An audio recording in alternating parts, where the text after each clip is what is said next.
Assalamu alaikum student, this is the third lecture of chapter 2 acid base and salts, and today we will discuss the topic general properties of acids.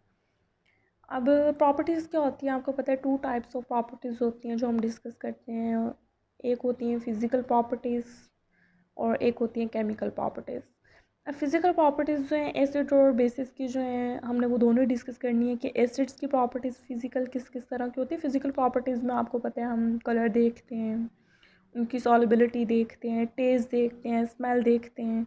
और जो chemical properties होती हैं वो reaction पे होती हैं, यानी कि उनके केमिकल रिएक्शंस क्या हैं, ठीक है, जो उनके इनर इलेक्ट्रॉन्स वगैरह से रिलेटेड होती हैं, वो किस तरह से दूसरों के साथ रिएक्ट करते हैं, कौन से प्रोडक्ट्स वगैरह फॉर्मेशन होती हैं, उनको हम क्या कहते हैं, केमिकल प्रॉपर्टीज़ कहते हैं, जिनको हम देखते हैं। अब फिज़िकल प्रॉपर्टीज़ आपको पता है, हमने एसिड्स की जो है स्टार्ट में जो हमारा जब स्टार्ट हुआ था चैप्टर तब हमने डिस्कस की थी। जैसा कि हमने कहा था यार, एसिड का टेस्ट कैसा होता है, ये कलर चेंज कैसे करते हैं और ये इलेक्ट्रोलाइट के तौर पे काम करते हैं, ये आपको याद होगा।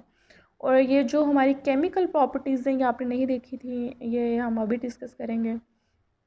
अब आपने सबसे पहले ये देखना है कि जब भी कोई acid any acid react with metal then what product will be form.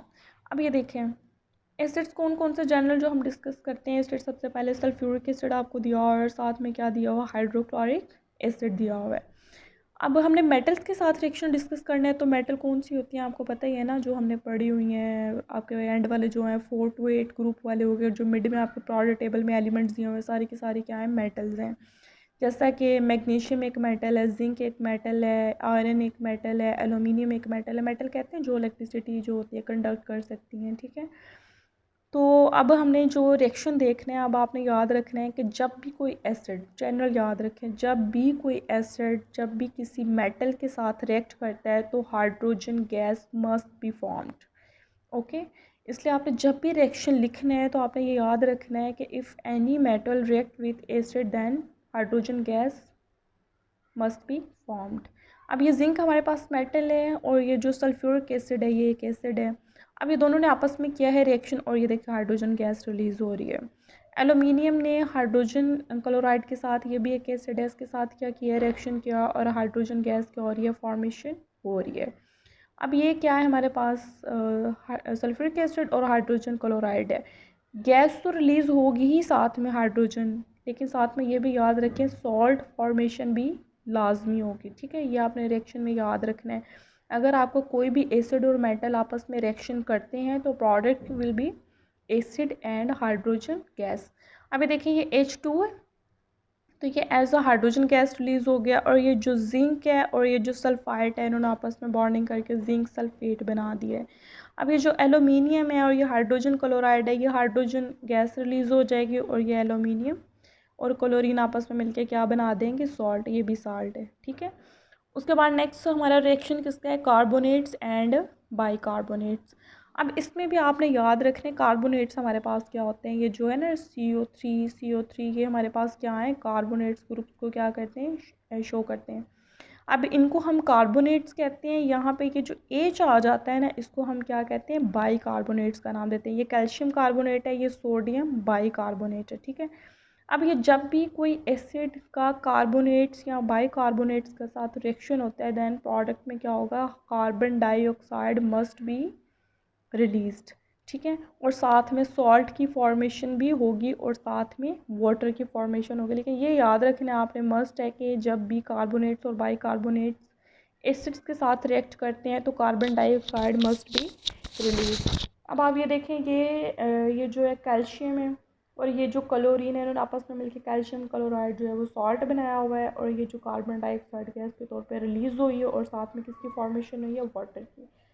Same here, ये जो हमारे पास सोडियम होगा और ये जो सल्फेट होगा, ये आपस में सोडियम सल्फेट सॉल्ट बनाएंगे, ये कार्बन डाइऑक्साइड गैस के तौर पे रिलीज़ होगी और साथ में क्या फॉर्मेशन होगी, वाटर की फॉर्मेशन होगी। अब नेक्स्ट हम देखते हैं रिएक्शन विद बेसिस। पहले हमने मतलब कि देखा है मेटल के साथ, फिर कार्बोनेट्स और बाइकार्बोनेट के साथ, और अब हमें बेस के साथ देखना है।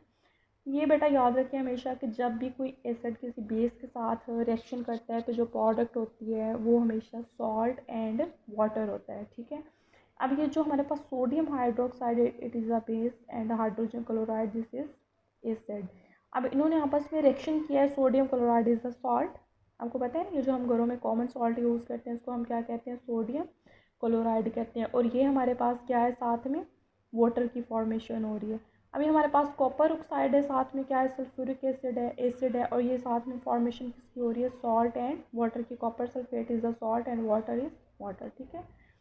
अब हमारे पास किसके साथ रिएक्शन देखने, सल्फाइड्स एंड बाई सल्फाइड्स। ये आपको मैंने बताया था ना, जहाँ भी एच आ जाता है वहाँ पे हम बाई का वर्ड यूज़ करते हैं। This is a calcium sulphate and this is a sodium by sulphide है, ठीक है। ये सिर्फ कैल्शियम सल्फाइड है।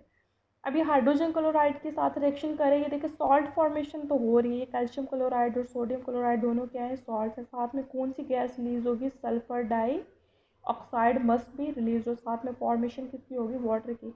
जैसे हमने पीछे पढ़ा था ना, कार्बोनेट्स और बाइकार्बोनेट्स के साथ कार्बन डाइऑक्साइड जो गैस है मस्ट बी रिलीज, इसी तरह से यहाँ पे सल्फर डाइऑक्साइड गैस रिलीज होगी, वहाँ पे भी सॉल्ट फॉर्मेशन हो रही थी, यहाँ पे भी होगी, साथ में किसकी होगी, वाटर फॉर्मेशन होगी। अब ये हम क्या कर रहे हैं, साथ में सल्फाइड्स को डिस्कस कर रहे हैं। Acid react with metal sulphide to liberate hydrogen sulphide gas. ये जो फेरिक सल्फाइड है हमारे पास, अब ये क्या कर रहा है, वाटर सल्फ्यूरिक एसिड के साथ रिएक्शन कर रहा है, ये हमें क्या देगा, फेरिक सल्फेट पास H2 जो है ना, ये सल्फाइड गैस है। तो ये याद रखें, जब भी कोई एसिड जो है वो सल्फाइड के साथ रिएक्शन करेगा तो sulphide gas must B, hydrogen sulphide gas must be release, और साथ में किसकी फॉर्मेशन होगी, इस सॉल्ट की फॉर्मेशन होगी, ठीक है। अब हमें कुछ यूजेस देखने हैं कि एसिड जो हमने स्टडी किए हैं इनको हमने क्यों स्टडी किया है, नहीं हमारी रियल लाइफ में कहाँ कहाँ पे यूज़ हो रहे हैं, इनको हम कैसे अपनी रियल लाइफ में यूज़ करते हैं। अब ये जो सल्फ्यूरिक एसिड है ना, इसको कहते हैं हम बहुत सारी फर्टिलाइजर्स बनाने के तौर पर यूज़ करते हैं। फर्टिलाइजर्स आपको पता है, ये जो हमारी खादें होती हैं उनको बनाने के लिए यूज़ किया जाता है। अमोनियम सल्फेट बनाने के लिए, कैल्शियम सुपर फॉस्फेट बनाने के लिए, ये सारी की सारी खादें हैं, ठीक है। ये खादों के बेसिक कंपोनेंट है जो खाद में, फर्टिलाइजर्स में यूज़ होते हैं।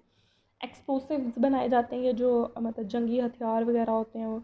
उसके बाद पेंट्स हो गए, डाइज हो गए, ड्रग्स हो गए। It is also use as electrolyte in lead storage batteries. अब ये आप लोग पता होगा, ये जो हमारे पास कॉमन गाड़ियों वगैरह की भी जो बैटरीज होती हैं ना, उनमें भी कह रहे होते हैं कि एसिड यूज़ होता है, वो भी यही वाला यूज़ होता है। और ये जितनी भी हमारे पास लेड स्टोरेज बैटरी होती है, इलेक्ट्रोलाइट आपको पता है जो इलेक्ट्रिसिटी कंडक्ट करते हैं, आपने 9th क्लास में 7 चैप्टर में पढ़ा होगा इलेक्ट्रोलाइट।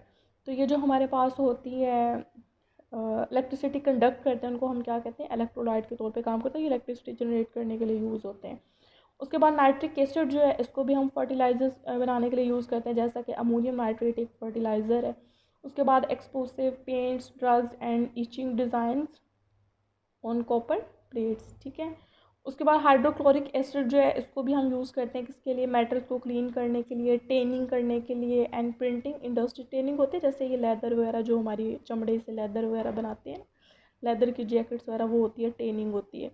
उसके बाद बेंजोइक एसिड को कहाँ पे यूज़ करते हैं, फूड प्रिजर्वेशन के लिए, यानी कि ये जैसे हम बहुत सारी हमारी फूड्स होती हैं इनको हम काफ़ी देर के लिए सेव कर लेते हैं, उसको होता है प्रिजर्व करना, उसमें कौन सा यूज़ होता है, बेंजोइक एसिड। उसके बाद एसिटिक एसिड को कहाँ यूज़ करते हैं, for flavouring food and food preservation. Flavouring आपको पता है ना, बहुत सारी फूड्स होती हैं हमारे पास जिनमें आर्टिफिशियल फ्लेवर्स ऐड किए होते हैं, वो ओरिजिनल नहीं उनका टेस्ट होता। It is also use to cure the sting of wasp, okay.